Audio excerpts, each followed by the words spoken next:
मेरे प्रिय साथियों नमस्कार। तो ये खंडवा के जो 22.5 अंक के आने हैं, इसमें से 2 प्रश्नों के उत्तर हमें देना है। हिंदी साहित्य का काल विभाजन और नामकरण एवं साहित्यिक प्रवृत्तियाँ बताइए। तो साहित्यिक प्रवृत्तियाँ हम फर्स्ट वीडियो में दे चुके हैं। विभाजन नामकरण हम ये तीसरा वीडियो है, अब इसमें देने जा रहे हैं। जो फर्स्ट वीडियो था उसमें प्रवृत्तियाँ या विशेषताओं के नाम से, उसमें आप देख सकते हैं। इसके बाद हम दूसरा प्रश्न देखेंगे, प्रगतिवाद का संक्षिप्त परिचय देते हुए उनकी प्रवृत्तियां या विशेषताओं पर प्रकाश डालिए। तीसरा प्रश्न है, वेदना और करुणा की प्रधानता के कारण महादेवी वर्मा को आधुनिक युग की मीरा कहा जाता है, क्या आप इससे सहमत हैं? तीसरा प्रश्न का हल हम इसी वीडियो में बताने जा रहे हैं। क्या नागार्जुन को जनवादी या चेतना का कवि माना जा सकता है? तो इसका भी आंसर हम इसी वीडियो में देने जा रहे हैं, तो आप क्रम से देख लें। अब हम देखने जा रहे हैं काल विभाजन। तो काल विभाजन को विस्तार पूर्वक वर्णन कीजिए। तो जो काल विभाजन है, तो काल विभाजन का उद्देश्य क्या है, काल विभाजन की पृष्ठभूमि क्या है और काल विभाजन क्या है? तो काल विभाजन का उद्देश्य यह है कि हमारा जो इतिहास था, काल विभाजन द्वारा यह जाना जा सकता है कि कैसे, कब और किधर लोगों की जो मनोवृत्तियां थीं, विचारधाराएं थीं, वो परिवर्तित हुई हैं। यह जाना जा सकता है काल विभाजन के द्वारा। काल विभाजन का जो उद्देश्य होता है वो यही होता है कि हम क्या करें, कि कब और कैसे और किस साइड लोगों की जो मनोवृत्ति विचारधारा परिवर्तित हुई है उसको जाना जा सके। काल विभाजन कोई सिंपल कार्य तो है ही नहीं, लेकिन हिंदी साहित्य का इतिहास लिखने का प्रयत्न तो किया है कई साहित्यकारों ने, किंतु विद्वान द्वारा प्रस्तुत काल विभाजन के आधार पर सिद्धांतों में भिन्नता तो मिलती है। अब देख लेते हैं काल विभाजन की पृष्ठभूमि। विभाजन की जो पृष्ठभूमि है वो क्या है? तो पृष्ठभूमि जो है, तो काल विभाजन में सर्वप्रथम जो इतिहास को लिखने का प्रयास हमारे विद्वान फ्रांसीसी विद्वान गरसादा तासी ने किया था। तो सर्वप्रथम जो इतिहास का लेखन करने का कार्य सर्वप्रथम हमारे फ्रांसीसी विद्वान गरसादा तासी ने किया। उन्होंने काल विभाजन का तो कोई प्रयास किया ही नहीं था। गरसादा तासी जो परंपरा को है शिवशंकर सिंह ने आगे बढ़ाया था। अब देख लेते हैं हम हिंदी साहित्य के इतिहास का काल विभाजन। तो हिंदी साहित्य के इतिहास के काल विभाजन में अनेक समस्याएं आई हैं। विभिन्न विद्वानों ने अपने अपने मत के अनुसार इस काल विभाजन को प्रस्तुत किया है।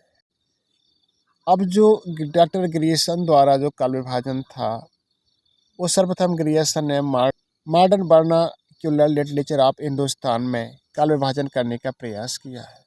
डॉक्टर ग्रियर्सन जो थे वो विदेशी थे। इन्होंने सन के अनुसार काल विभाजन प्रस्तुत किया जो निम्न प्रकार है। चारण काल जो 700 से 1300 ईस्वी, 15वीं शताब्दी का धार्मिक पुनर्जागरण, जायसी की प्रेम कविताएं, ब्रज का कृष्ण संप्रदाय, मुगल दरबार, तुलसीदास, रीति काव्य, तुलसी के अन्य प्रवर्तित कवि, 18वीं शताब्दी, कंपनी के शासन में हिंदुस्तान और महारानी विक्टोरिया का शासन। इस प्रकार से 11 बिंदुओं में इन्होंने काल विभाजन को प्रस्तुत किया है। अब आचार्य रामचंद्र शुक्ल द्वारा काल विभाजन किस तरीके से किया गया इनको देख लेते हैं। मिश्र बंधुओं के पश्चात जो आचार्य रामचंद्र शुक्ल ने इस दिशा में प्रयास किया है। काल विभाजन अधिक वैज्ञानिक, स्पष्ट, व्यवस्थित और प्रमाणित रहा है। जिनका काल विभाजन आदिकाल 1050 से 1375 विक्रम संवत तक चला, जो वीर गाथा काल संवत थे। पूर्व मध्यकाल यानी कि जिसे भक्ति काल कहते हैं, 1375 से 1700 तक चला। उत्तर मध्यकाल जिसे हम रीतिकाल के नाम से जानते हैं, 1700 से 1900 तक चला। आधुनिक काल जिसे हम गद्यकाल के नाम से जानते हैं, ये 1900 से अब तक चल ही रहा है।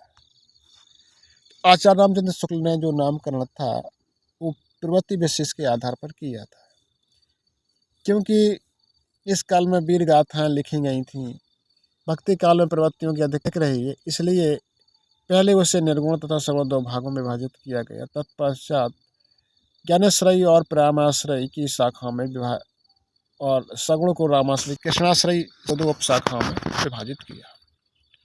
अब डॉक्टर श्याम सुंदर ने किया, तो डॉक्टर जो श्याम सुंदर थे, इन्होंने केवल आचार्य रामचंद्र शुक्ल की काल संख्या को 1050 वाली जो काल संख्या थी 1375 को सिर्फ 1050 से 1400 किया और कोई फर्क नहीं किया इन्होंने। अब देख लेते हैं डॉक्टर राम कुमार वर्मा का जो काल विभाजन है। वर्मा का जो काल विभाजन है वो कुछ इस तरीके से है। डॉक्टर राम कुमार वर्मा ने अपने काल विभाजन में नवीनता का समावेश करते हुए हिंदी साहित्य को 5 कालों में विभाजित कर दिया है। तो एक डॉक्टर राम कुमार वर्मा का है ये संधि काल है, जिसे हम 750 से 1000 तक। चारण काल है जो 1000 से 1375 तक। भक्ति काल है जिसे 1375 से 1700 तक। रीति काल है 1700 से 1900 तक। आधुनिक काल है जो 1900 से आज तक चल रहा है। तो ये जो डॉक्टर राम कुमार वर्मा जो थे, इनके द्वारा काल विभाजन 5 प्रकार से हुआ है। संधि काल और चारण काल, भक्ति काल, रीत काल और आधुनिक काल। अभी तो था हिंदी साहित्य का काल विभाजन, अब देख लेते हैं हिंदी नामकरण। तो हिंदी नामकरण में जो प्रारंभिक काल, हिंदी साहित्य का जो प्रारंभिक एवं प्रथम काल है, इसे हम आदिकाल के नाम से जानते थे। ना तथा शास्त्रों में प्रबल झंकार हुआ है इसका। राजनीतिक दृष्टि से अत्यंत उथल पुथल इस काल में थी। इस काल में ही विदेशी आक्रमण का सूत्रपात हुआ था। देश की सुव्यवस्था छिन्न भिन्न हो जाने के कारण यहाँ की जो सामाजिक एवं धार्मिक स्थिति थी वो अत्यधिक शोचनीय हो गई थी। साथ साथ अनेक धर्म संप्रदायों का यहाँ पर वैष्णव जैसे कौल है, पंचरात्र, शैव है, जैन है, कापालिक के शक्त से दाती, नाथ आदि साहित्य के क्षेत्र में परस्पर विरोधी तत्व दिखाई दिए थे। अब प्रारंभिक काल का नामकरण आदिकाल को कई नामों से जानते हैं। जैसे ग्रियर्सन ने आदिकाल को चरण काल कहा और मिश्र बंधुओं ने प्रारंभिक काल कहा। राहुल सांकृत्यायन ने सिद्ध सामंतिक युग कहा। आचार्य रामचंद्र शुक्ल ने इसे आदिकाल के नाम से जाना और आचार्य हजारी प्रसाद द्विवेदी, डॉक्टर नगेंद्र रसाल ने इसे आदिकाल का नाम दिया। डॉक्टर राम कुमार वर्मा ने इसे संधि काल या चरण काल कहा। विश्वनाथ प्रसाद मिश्र ने वीर काल कहा और डॉक्टर गणपति चंद्र ने इसे प्रारंभिक काल कहा। प्रारंभिक काल की संज्ञा से विभूषित किया। कुछ अन्य विद्वानों ने उत्तर अभ्रंश काल, जैन काल, जौनयुग नाम आदि से पुकारा। ये वीरगाथा काल की विशेषताएं हैं, फर्स्ट वीडियो से आप देख लें, क्योंकि इसका ये तीसरा वीडियो है। 2 वीडियो आपके लघु उत्तरीय प्रश्नों के हैं और ये लॉन्ग प्रश्न का लास्ट वीडियो है। इसमें जो दूसरा प्रश्न है प्रगतिवाद, इसका भी आंसर हमने प्रथम वीडियो में दे दिया है। अब हम तीसरा प्रश्न की तरफ चलते हैं। वेदना और करुणा की प्रधानता के कारण महादेवी जी वर्मा को आधुनिक युग की मीरा कहा जाता है। क्या आप इससे सहमत हैं? फिर महादेवी वर्मा के काव्य में वेदना एवं करुणा की अभिव्यक्ति पर प्रकाश डालिए। महादेवी वर्मा हिंदी प्रतिभावान कवित्रियों में से एक है जिनकी गणना छायावाद के 4 प्रमुख स्तंभों में की जाती है। अनुभूतियाँ जब तीव्र होकर कवि हृदय से उच्छलित होती हैं तो उन्हें कविता के रूप में संजोया जाता है। महादेवी वर्मा ने मन की इन्हीं अनुभूतियों को अपने काव्य में मर्म स्पर्शी, गंभीर तथा तीव्र संवेदनात्मक अभिव्यक्ति प्रदान की है। महादेवी जी ने अपना काव्य वेदना और करुणा की कलम से लिखा है। उन्होंने अपने काव्य में विरह वेदना की इतनी सघनता से प्रस्तुत किया है कि शेष अनुभूतियाँ भी उनकी पीड़ा के रंगों में रंगी हुई जान पड़ती हैं। महादेवी के काव्य का प्राण तत्व उनकी वेदना और पीड़ा रहे। वे स्वयं लिखती हैं, दुख मेरे निकट जीवन का ऐसा काव्य है जो सारे संसार को एक सूत्र में बांधने की क्षमता रखता है। हिंदी साहित्य में जितने भी प्रायः कवि हैं, उनके काव्य में करुणा और वेदना की भावना दिखाई देती है। उन कवियों में महादेवी जी भी एक हैं। महादेवी जी की कविताओं में विस्मय, जिज्ञासा, व्यथा के भाव मिलते हैं।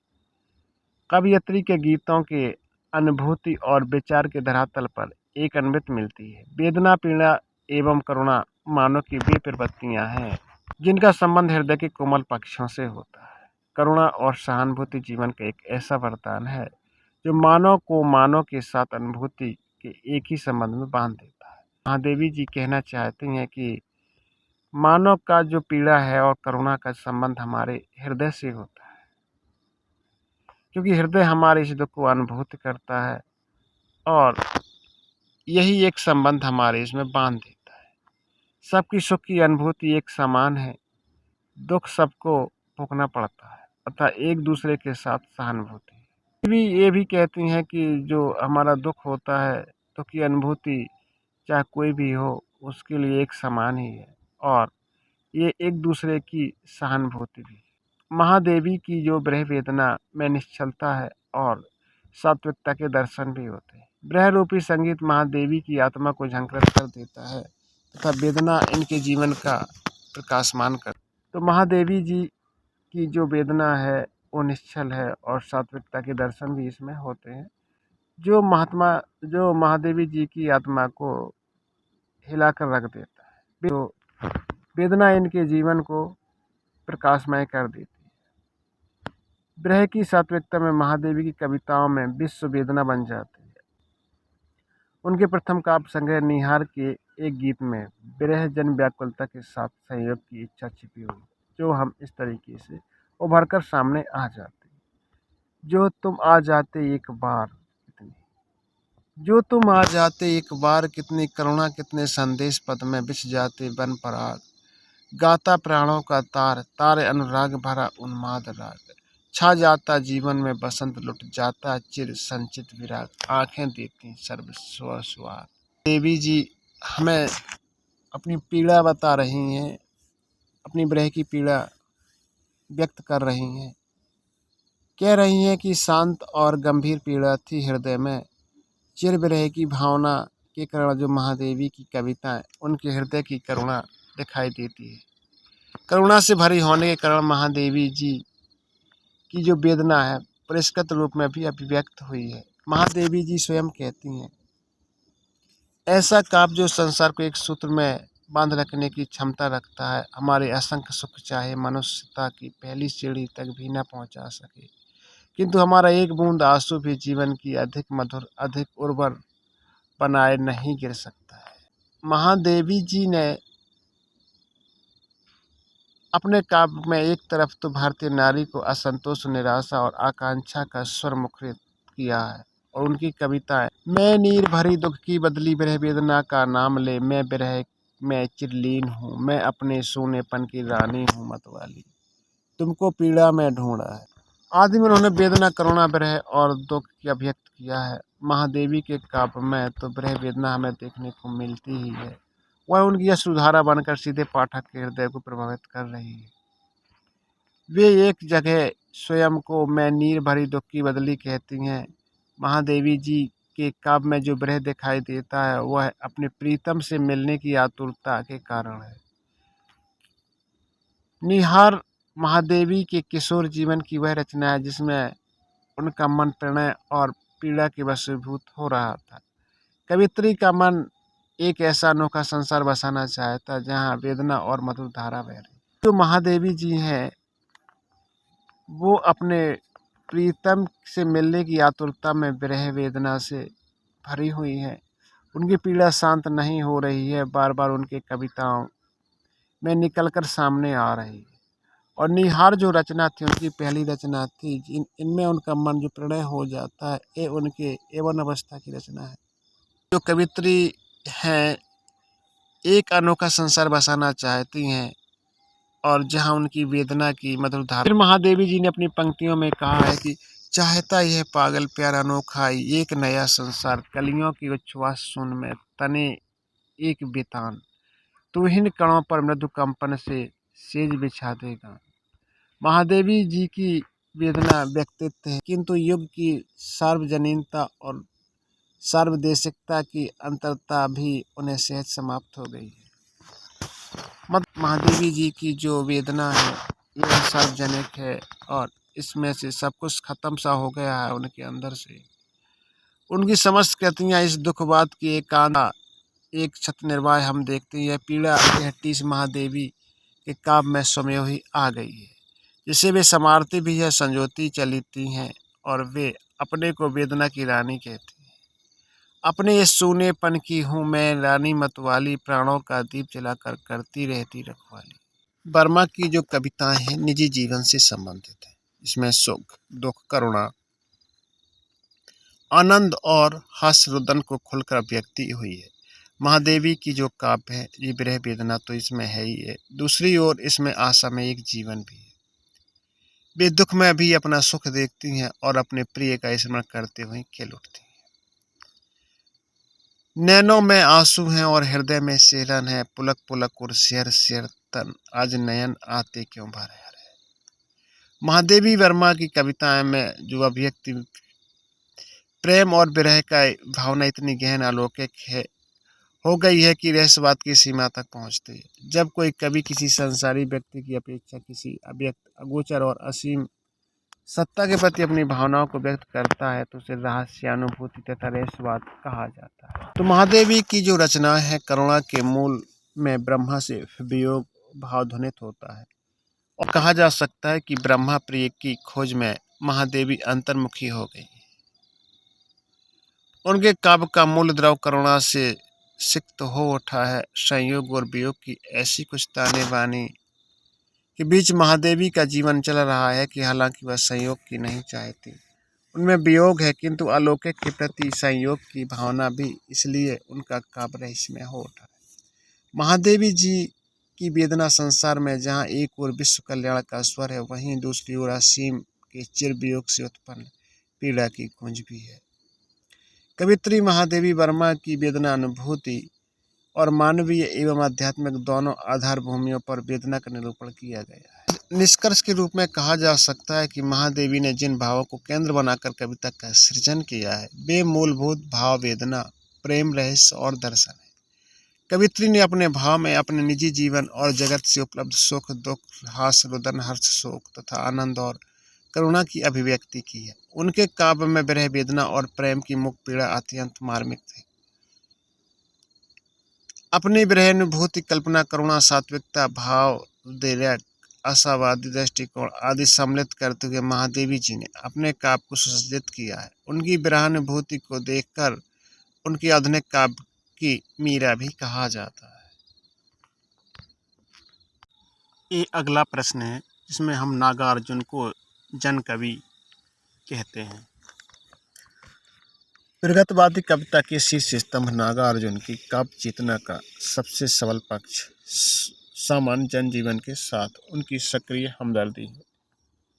उन्होंने जनजीवन के संघर्ष को वाणी दी है।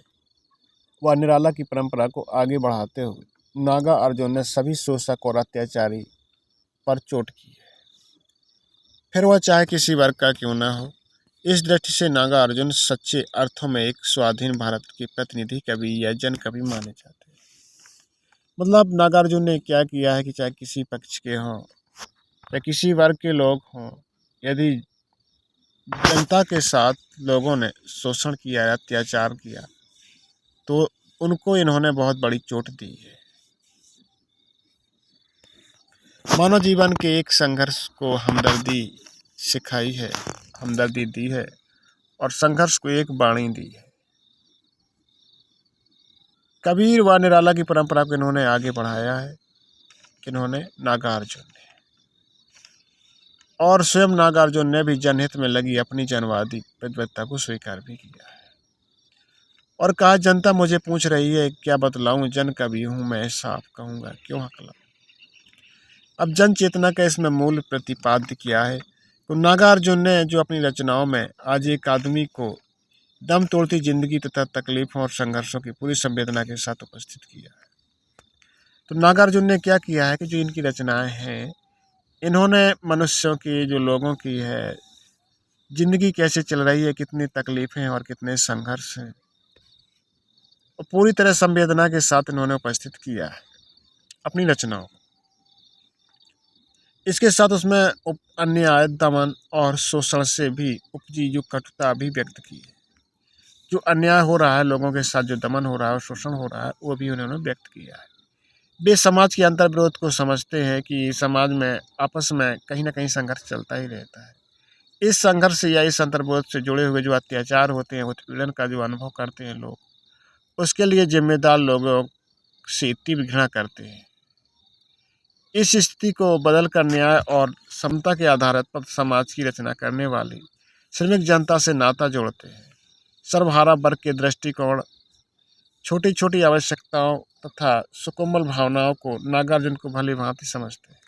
तो नागार्जुन जनता की समस्याएं, जनता पर आधारित समाज की रचना श्रमिक जनता के एक साथ नया नाता जोड़ती है।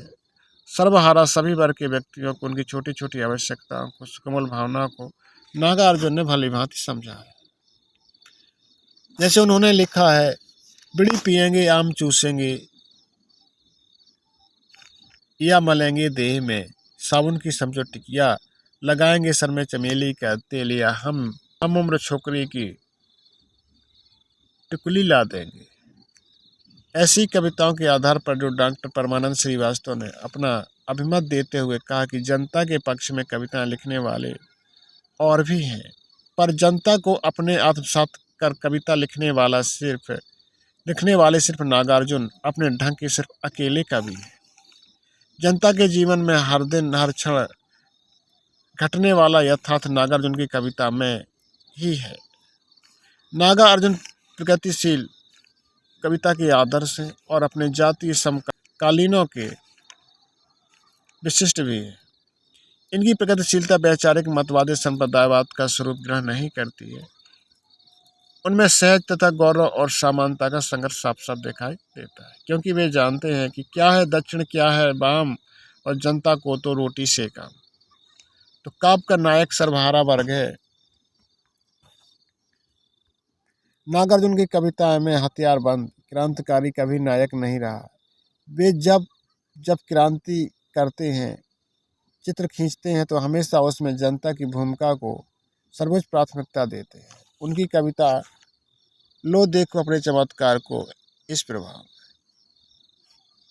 गोबर महंगू बलच नमा, उनवर चतुरी चमार, सब छीन ले रहे सो अधिकार, आगे बढ़कर सब जूझ रहे। पूंजीपतियों के प्रति घृणा। नागार्जुन एक तरफ पाठक समुदाय से, जनसाधारण से सीधा सीधा विश्वास का रिश्ता जोड़ लेते हैं। नागार्जुन क्या करते हैं, क्या जो इनकी कविताएं पढ़ता है, रचनाएं पढ़ता है, उससे सीधा संपर्क जोड़ लेते हैं, विश्वास का रिश्ता भी ऊंचा कर लेते हैं। दूसरी तरफ ये ध्वनित कर देते हैं कि उनकी घृणा उनके अनुभवों का निचोड़ है। अपने अनुभवों के आधार पर इस निष्कर्ष पर पहुंचते हैं कौन, नागार्जुन, कि देश की दरिद्रता का उपचार करने की जगह इसे कोढ़ पर अभिनय आभूषण का श्रृंगार करने वाला समाज अमानवीय है।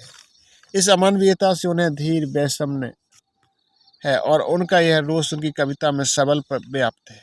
कहीं व्यंग में बदलकर व्यक्त हुआ है, तो कहीं कहीं चुनौती ललकार कर घृणा के स्वर में प्रकट हुआ है। जैसे बताऊं कैसे लगते हैं दरिद्र देश के धने कोढ़ी कुटुंब तन पर।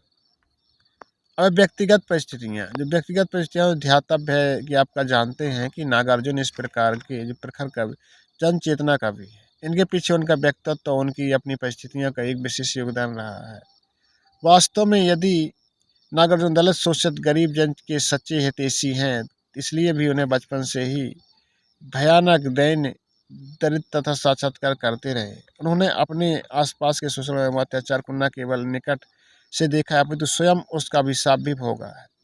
अभाव और गरीबी देखिए, निम्नलिखित पंक्तियां इससे स्पष्ट है। लेखनी ही है हमारा फार, धारा है पट सिंधु है महिपार, जन क्रांति का मूल अभीष्ट, प्रतिहिंसा को ही स्थायी भाव मानने वाले नागार्जुन समाज परिवर्तन की हिमायती हैं। वे मानते हैं कि मजदूर किसान ही पूंजीवाद का ढांचा चूर चूर कर रहे हैं और परिवर्तन लाएंगे। वे एक ऐसे समाज की कामना करते हैं जिसमें सेठों और जमींदारों को नहीं मिलेगा एक छदान, खेत मजदूर और किसानों के जमीन बट जाएगी, नहीं किसी को कमकर के सिर पर बेकारी मंडराएगी। नागार्जुन की जो काव्य चेतना का स्वरूप यथार्थवादी है एवं भावुकता से कोसों दूर है। यथार्थवादी भावुकता के बूते पर नागार्जुन जैसा समर्थ व्यंग लिखना असंभव है। नागार्जुन ऐसे थे जो अच्छा व्यंग लिखते थे। डॉक्टर विश्वनाथ प्रसाद तिवारी के अनुसार नागार्जुन अपनी कविताओं में उस अभिजात मानसिकता का विरोध करते हैं जो मामूली आदमी की उपेक्षा करती है। इसी अर्थ में वे कवि की पक्षधरता के समर्थक हैं। जन भाषा का प्रयोग, नागार्जुन जो हैं वो जन प्रयुक्त भाषा के सबसे बड़े प्रयोगशील कवि हैं। अर्थात उनकी कविताओं में ठेठ हिंदी का ठाठ है और उनकी बनावट में इस शब्दावली के वैसे ही विन्यास हैं जैसे कबीर में निकलते हैं। क्योंकि जनता में अभिजन वर्ग से युवा है और वृद्ध मूल घृणा है। इनमें अभिजन वर्ग से घृणा है और वृद्ध मूल घृणा है। अतः जनता को बचने के लिए व्यंग और मुहावरादानी बहुत होती है। कई दिनों तक चूल्हा रोया चक्की रही उदास, कई दिनों तक काली कुतिया सोई उनके पास। दाने आए घर के अंदर कई दिनों के बाद, धुआं उठा आंगन के ऊपर कई दिनों के बाद।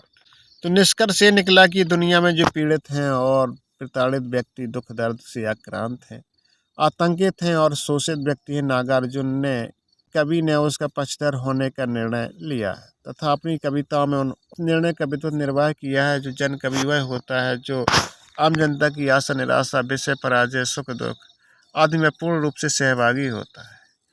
इस अर्थ में नागार्जुन हिंदी के अकेले ऐसे जन कवि हैं। अब डॉक्टर रामविलास शर्मा जी लिखते हैं कि नागार्जुन की जन चेतना को उजागर करता है। इस बात में तनिक भी अतिशयोक्ति नहीं है कि तुलसीदास के बाद नागार्जुन अकेले ही ऐसे कवि हैं जिनकी कविता की पहुंच किसानों की चौपाल से लेकर काव्य रस की गोष्ठी तक है।